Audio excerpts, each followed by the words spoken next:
નમસ્કાર વિદ્યાર્થી મિત્રો, સ્વાગત છે તમારું એચપી બાયોલોજી પ્લસ યુટ્યુબ ચેનલની અંદર. આની અંદર આજે આપણે જે ટોપિક છે લેક્ચર નંબર 6 કાર્બનિક દ્રવ્યોનું પૃથ્થકરણ, કે આપણે કાર્બનિક દ્રવ્ય છે અને અકાર્બનિક દ્રવ્યોનું એનાલિસિસ આપણે કઈ રીતે કરી શકાય છે એ આજના લેક્ચરની અંદર જોવાનું છે. અને બીજા અમુક નાના અને અગત્યના ટોપિક જે ખાસ પૂછાય એવા છે એના વિશે આપણે જોઈશું. ઓકે, સૌથી પહેલું કે કોષીય પુલ કોને કહેવામાં આવે? સેલ્યુલર પુલ. ઓકે, કોષીય પુલ એટલે સેલ્યુલર પુલ. કોષીય પુલ એટલે ધારો કે કોષની અંદર જેટલા પણ કાર્બનિક અણુઓ જોવા મળે છે, જેટલા પણ મોલેક્યુલ્સ છે, એને તમે ભેગા કરો તો એને શું કહેવાય? કોષીય પુલ. જેટલા પણ જૈવિક અણુઓ છે એનું કલેક્શન કરો તો એને શું કહેવાય? કોષીય પુલ. ઓકે, તો એની અંદર કાર્બનિક અણુઓ પણ આવી જશે, અકાર્બનિક અણુઓ પણ આવી જશે. ઓકે, તો કોષીય પુલ તમે એક ખાસ કે બધા જ જૈવિક અણુઓનું કલેક્શન, સંગ્રહ, એટલે એને આપણે કહીશું કોષીય પુલ. ઓકે, હવે એની અંદર મેઇન કયા એલિમેન્ટ્સ હોય છે? ઓકે, મુખ્ય એલિમેન્ટ્સ કયા છે? Major elements. તો અમુક એલિમેન્ટ્સ જે છે carbon, hydrogen, nitrogen, oxygen, phosphorus અને સલ્ફર. ઓકે, આપણે જીનોપ્સ શોર્ટ રીચ કે છે જીનોપ્સ, કે જે ટોટલ વેઇટ જે છે એના 98% કેટલા પર્સન્ટેજ? 98% આ બધા એલિમેન્ટ છે. ઓકે, ઇન્ડિવિડ્યુઅલી પણ તમારે યાદ રાખવું જરૂરી છે. આ બધા એલિમેન્ટ છે આપણે એનસીઈઆરટી બુક ની અંદર કે લિવિંગ વર્લ્ડ જે સેલ અને અર્થ ક્રસ્ટ એનું કમ્પેરિઝન આપેલી છે. અર્થ ક્રસ્ટ એટલું બધું ઇમ્પોર્ટન્ટ તમારે નથી, પૂછાતું નથી, પણ આ જે છે આ ખાસ તમારે ધ્યાનમાં રાખવાનું. ઓક્સિજન જે છે એનું પ્રમાણ 65% હોય છે, નાઇટ્રોજન છે 33% હોય છે, કાર્બન જે છે 18.5% હોય છે અને હાઇડ્રોજન જે છે 5%. ઓકે, આ તમારે ખાસ. બીજું છે સૂક્ષ્મ અથવા લેસ તત્વો, માઇનર એલિમેન્ટ. ખાસ કરીને સોડિયમ છે, પોટેશિયમ છે, કેલ્શિયમ છે, મેગ્નેશિયમ છે, ક્લોરીન છે, આયોડીન છે, Fe છે. આ બધા લેસ તત્વો છે, એટલે કે ટોટલ વેઇટ જે છે એના 2% છે. કેટલા ટકા છે? ખાલી 2% છે. અમુક અલ્ટ્રા માઇક્રો એલિમેન્ટ છે, અતિ સૂક્ષ્મ, કે ટોટલ વેઇટમાં એનું પ્રમાણ ખાલી જો કે 98 છે, પણ એનું પ્રમાણ એકદમ ઓછું છે, 0.001% હોય છે. સૌથી પહેલા છે મેંગનીઝ. આ મેગ્નેશિયમ અહીંયા હશે, આ મેંગનીઝ. કોબાલ્ટ છે, ઝિંક છે, કોપર છે, બોરોન છે, વેનેડિયમ. તો 3 કેટેગરી છે, ખાસ તમારે ધ્યાનમાં રાખવાનું. કોષીય પુલની અંદર કાર્બનિક, ઓર્ગેનિક અને અકાર્બનિક, ઇનઓર્ગેનિક એનો રેશિયો જે છે, ઓર્ગેનિક મોલેક્યુલ, ઇનઓર્ગેનિક એનો રેશિયો જે છે 9:1 હોય છે. કેટલો હોય છે? 9:1. હવે આપણે સૌથી પહેલા આજે આની અંદર કાર્બનિક દ્રવ્યોનું પૃથ્થકરણ જોઈએ. કોણ? કે ઓર્ગેનિક મોલેક્યુલ્સ છે એનો આપણે એનાલિસિસ કરવું છે. ધારો કે કોષીય પુલ છે, એની અંદર કાર્બનિક અણુઓ પણ હોય અને અકાર્બનિક અણુઓ પણ હોય, પણ એમાંથી આપણે ખાલી કાર્બનિક અણુઓની ડિટેલ લેવી હોય તો કઈ મેથડથી લઈ શકીએ? તેની એક સિમ્પલ મેથડ છે. સૌથી પહેલા તમારે એક જીવંત પેશી, લિવિંગ ટિશ્યુ લેવાની. ઓકે, એને તમારે ક્રશ કરવાની, વાટી દેવાની. ઓકે, અને એની અંદર એક એસિડ ઉમેરવાનું, ટ્રાઇક્લોરોએસિટિક એસિડ. ટ્રાઇક્લોરોએસિટિક એસિડ એટલે એની એક પેસ્ટ બનશે, એક ઘટ મિશ્રણ બનશે. હવે જે પેસ્ટ જે બને છે, ઘટ મિશ્રણ જે બને છે, એને તમારે ફિલ્ટર કરવાનું. શું કરવાનું? ફિલ્ટર.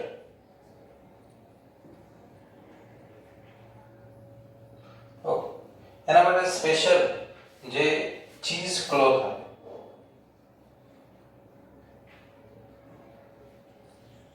અથવા કોટન જે છે એની મદદથી એને ફિલ્ટર કરવાનું.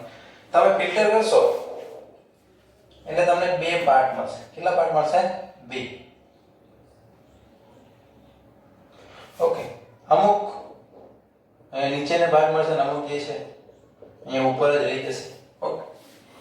તો જે ફિલ્ટર થઈને નીચે આવે છે એને આપણે જે ફિલ્ટરેટ જે છે ગાળણ, ઓકે, એ એસિડ દ્રાવ્ય કહેવાય. શું કહેવાય? એસિડ દ્રાવ્ય. અને જે ઉપર રહી જાય છે જે અગાળિત છે એ એસિડ અદ્રાવ્ય છે. કેવો હશે? એટલે જે પણ એસિડમાં દ્રાવ્ય થયેલું છે નીચે આવે છે, દ્રાવ્ય નથી થયેલું ક્યાં નીકળે છે? ઉપર. ઓકે. નોર્મલી એસિડ દ્રાવ્યની અંદર બધા સૂક્ષ્મ અણુઓ હોય. કયા અણુઓ હોય? સૂક્ષ્મ અણુઓ. અને એનો મોલેક્યુલર વેઇટ જે છે 18 થી 800 ડાલ્ટન. એટલે અહીંયા જે પણ આવે છે એનો મોલેક્યુલર વેઇટ કેટલો છે? 18 થી 800 ડાલ્ટન. અને જે અહીંયા ઉપર રહી જાય છે એ બધા મહાઅણુઓ છે. એનો મોલેક્યુલર વેઇટ 10,000 ડાલ્ટન કરતા પણ વધારે છે. ડી નો મતલબ શું થાય? ડાલ્ટન. એનો મોલેક્યુલર વેઇટ નો એકમ. ઓકે. હવે અહીંયા કે સૂક્ષ્મ જૈવ અણુ કયા છે અને મહાજૈવ અણુઓ કયા છે એના આપણે એક્ઝામ્પલ જોઈ લઈએ એટલે તમારે ક્લિયર થઈ જાય. ઓકે. જેટલી પણ સરળ શર્કરાઓ છે, સરળ શર્કરાઓ એટલે મોનોસેકેરાઇડ છે અને ઓલિગોસેકેરાઇડ, એની અંદર ડાયસેકેરાઇડ ને ટ્રાયસેકેરાઇડ બધા છે. ઓકે.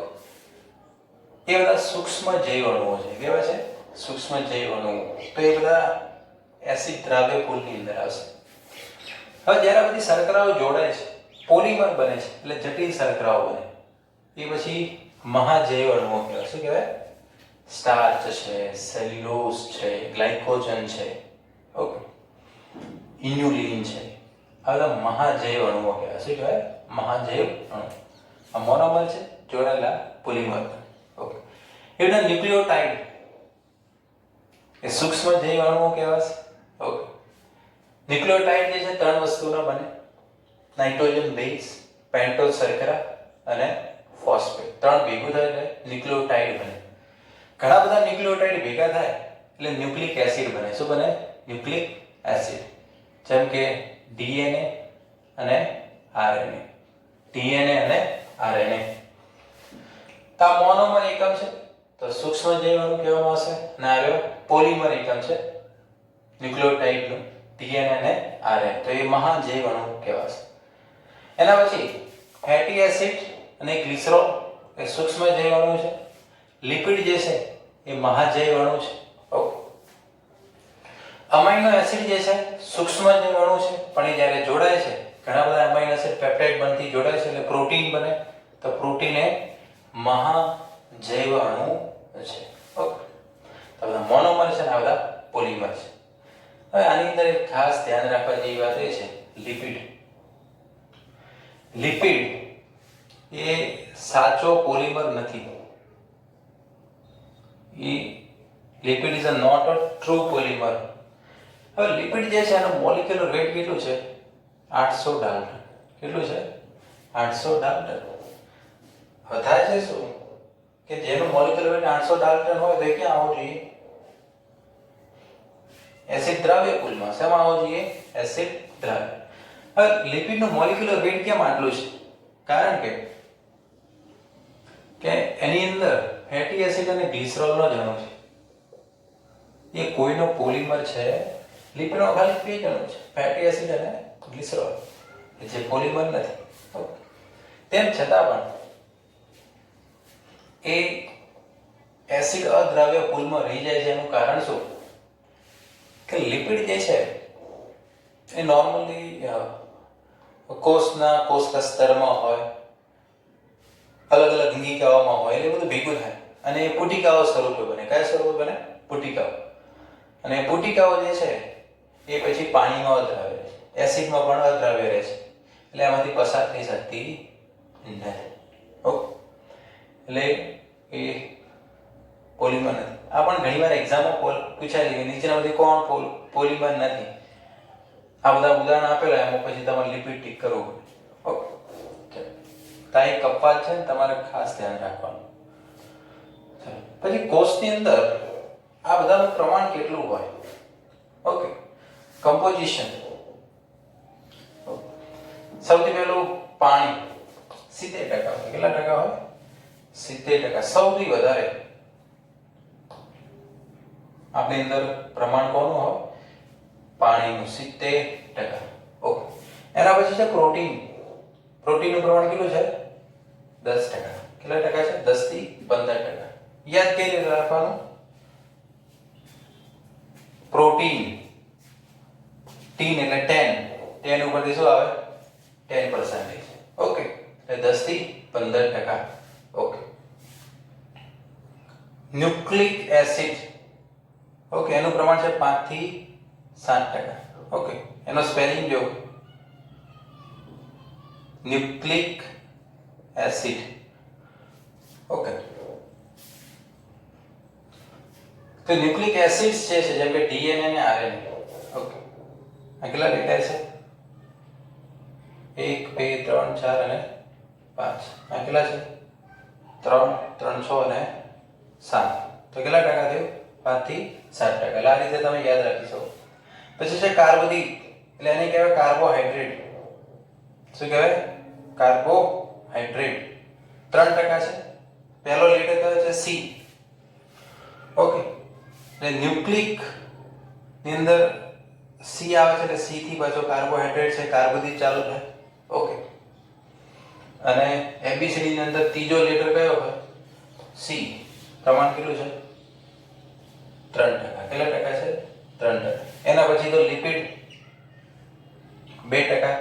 આયન્સ જે છે, આયન એટલે આઈ લાગેલું છે 1. છેલ્લો તો 123 આ રીતના સિક્વન્સ થાય છે. અને પાણી જે છે 70%. આ કમ્પોઝિશન ખાસ ધ્યાન રાખો. પ્રોટીન પાછળ 10 લાગે છે, 10 થી 15%. ન્યુક્લિક એસિડ એના સ્પેલિંગ્સમાં તમે જો એસિડ્સમાં 5 આવે છે, ન્યુક્લિકમાં 7 લેટર આવે છે એટલે 5 થી 7% છે. કાર્બોદિતમાં સી છે આગળ. ઓકે, એટલે ત્રીજો લેટર 3%. એના પછી સિક્વન્સમાં 2 અને 1. આયન્સનો આઈ પણ થાય ને 1 પણ થાય. એટલે કમ્પોઝિશન ખાસ પૂછાય. ઓકે, હવે અહીંયા એક સિક્વન્સ આપણે લખેલી છે. કાર્બોદિત, લિપિડ અને પ્રોટીન. કાર્બોદિત, લિપિડ અને પ્રોટીન. ઓકે, નોર્મલી આપણી અંદર મેજર 3 એલિમેન્ટ છે એનર્જી માટેના. ઓકે, આપણી બોડીની અંદર સૌથી પહેલા કાર્બોદિત યુઝ થાય. જ્યાં સુધી શુગર હોય ને એટલે શુગરનો એનર્જી તરીકે ઉપયોગ થાય. આ પૂરી થઈ જાય એટલે લિપિડ વપરાવાનું ચાલુ થાય. અને લિપિડ પૂરું થઈ જાય એટલે પ્રોટીન વપરાવાનું ચાલુ થાય. શું થાય? પ્રોટીનનો વપરાશ ચાલુ થાય છે. ઓકે, ચાલો. નોર્મલી કે જનરલ યુટિલાઇઝમાં કાર્બોદિત. ઓકે, એટલે આ યાદ કઈ રીતના રાખશો? આપણે રૂટીનમાં કાર્બોદિત યુઝ થતું હોય કે પછી ના હોય એટલે લિપિડનો યુઝ થાય અને છેલ્લે પછી પ્રોટીનનો. આ સિક્વન્સ તમારે ખાસ ધ્યાન રાખવાનું. Okay, CLP. ઓકે, ચલો.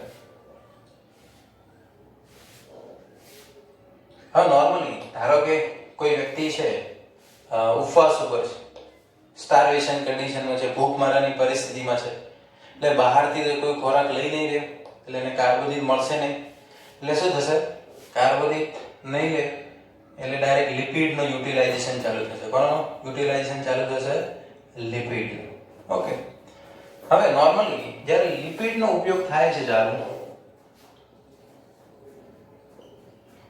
એટલે કીટોન બોડી ઉત્પન્ન થાય. શું ઉત્પન્ન થાય? Ketone body. ઓકે, શું ઉત્પન્ન થાય છે? કીટોન. ઓકે, એટલે એના કારણે યુરિનની અંદર કીટોન આવવા લાગશે. શું આવવા લાગશે? કીટોન. એને કીટોન્યુરિયા કહેવાય. શું કહેવાય? એને શું કહેવામાં આવશે? કીટોન્યુરિયા. ઓકે.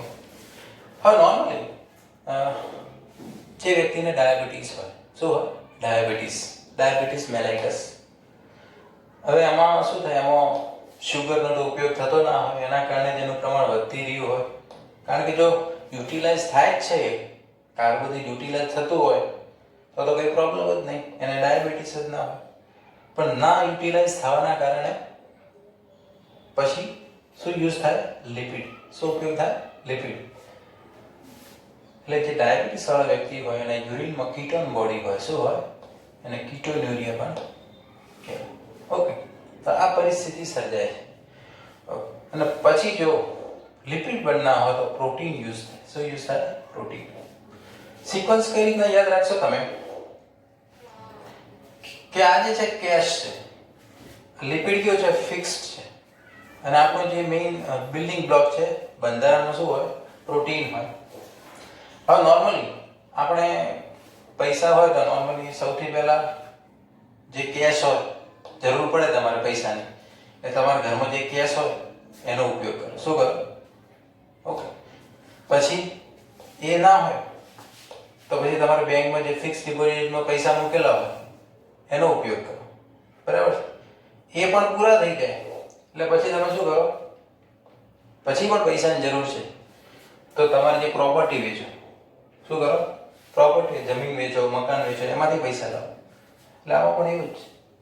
પહેલા કાર્બોદિત જે કેશ ઉપયોગ થાય, લિપિડ ફિક્સ ડિપોઝિટ છે, અને પછી આપણો જે બિલ્ડિંગ બ્લોક છે, જે આપણો પ્રોટીન છે મેઇન આપણી બોડીના રચનામાં, પછી એનો ઉપયોગ થવા લાગે. ઓકે. તો આની યુટિલાઇઝેશનની સિક્વન્સ પણ આવી જ છે. તો નોર્મલી તમે આ રીતે યાદ રાખી શકો. ઓકે. પછી કોની અંદરથી કેટલી કેલરી મળે છે? કાર્બોદિત છે એમાં 4 કેલરી 1 ગ્રામમાંથી મળે. તમે 1 ગ્રામ કાર્બોદિત લો 4 કેલરી ઉર્જા મળે. પ્રોટીનમાંથી ઓલમોસ્ટ આના જેટલી 4 કેલરી મળે. લિપિડમાં ઓલમોસ્ટ એના કરતાં ડબલ જ મળે છે, 9 કેલરી 1 ગ્રામમાંથી મળે છે. અને સિક્વન્સ ખાસ યાદ રાખવાની. CPL રેશિયો છે 1:1:2. એક્ઝેક્ટલી 8 કેલરી નહીં પણ એ ડબલ જ છે. એટલે ઘણીવાર આ 1:1:2 નો રેશિયો આપેલો હોય ને તો એટલી કેલરી એટલા ગ્રામમાંથી મળતી, એટલે લિપિડમાંથી ડબલ મળે છે. ઓકે. હવે આપણે એવી જ રીતે અકાર્બનિક દ્રવ્યનું પૃથ્થકરણ કરવું હોય, ઓર્ગેનિક કાર્બનિક દ્રવ્યનું તો પૃથ્થકરણની પ્રોસિજર આપણે જોઈ છે, પણ હવે અકાર્બનિક દ્રવ્યનું પૃથ્થકરણ કરવું હોય તો સૌથી પહેલા આપણે શું કરવાનું? આમાં પણ બે કન્સેપ્ટ સમજવાના છે. આપણે કોઈ પણ લિવિંગ ટિશ્યુ લઈએ, જીવંત પેશી, તમે ડાયરેક્ટ એનું વેઇટ કરી નાખો છો તો એનું કુલ વેઇટ કહેવાય. વેઇટ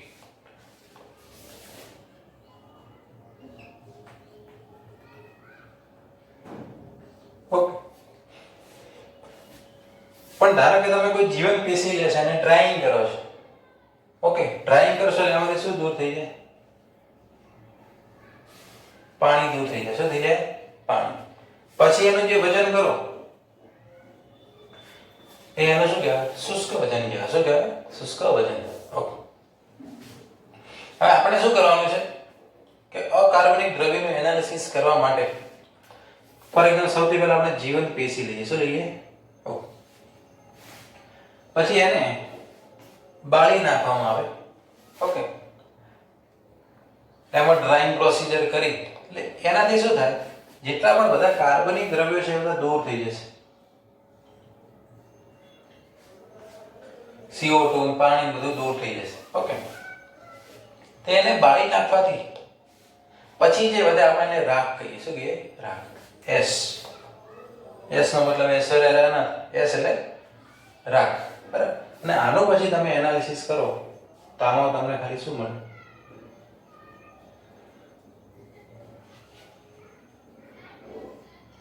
અકાર્બનિક દ્રવ્યો મળે. શું મળે બધા? અકાર્બનિક. ઓકે. તો આ જે મેથડ છે આની અંદર તમારે ખાસ જે મેજર એલિમેન્ટ છે, માઇનર એલિમેન્ટ છે, કોષીય કુલની અંદર ખાસ આ સૂક્ષ્મ અણુને મહાણુ છે એના વિશે આ રેશિયો ખાસ તમારે ધ્યાનમાં રાખવા. ઓકે, કેટલી ઉર્જા કોની અંદરથી મળે છે આ ખાસ ધ્યાન રાખવાનું કે એની જે કઈ સિક્વન્સમાં યુટિલાઇઝેશન થાય છે.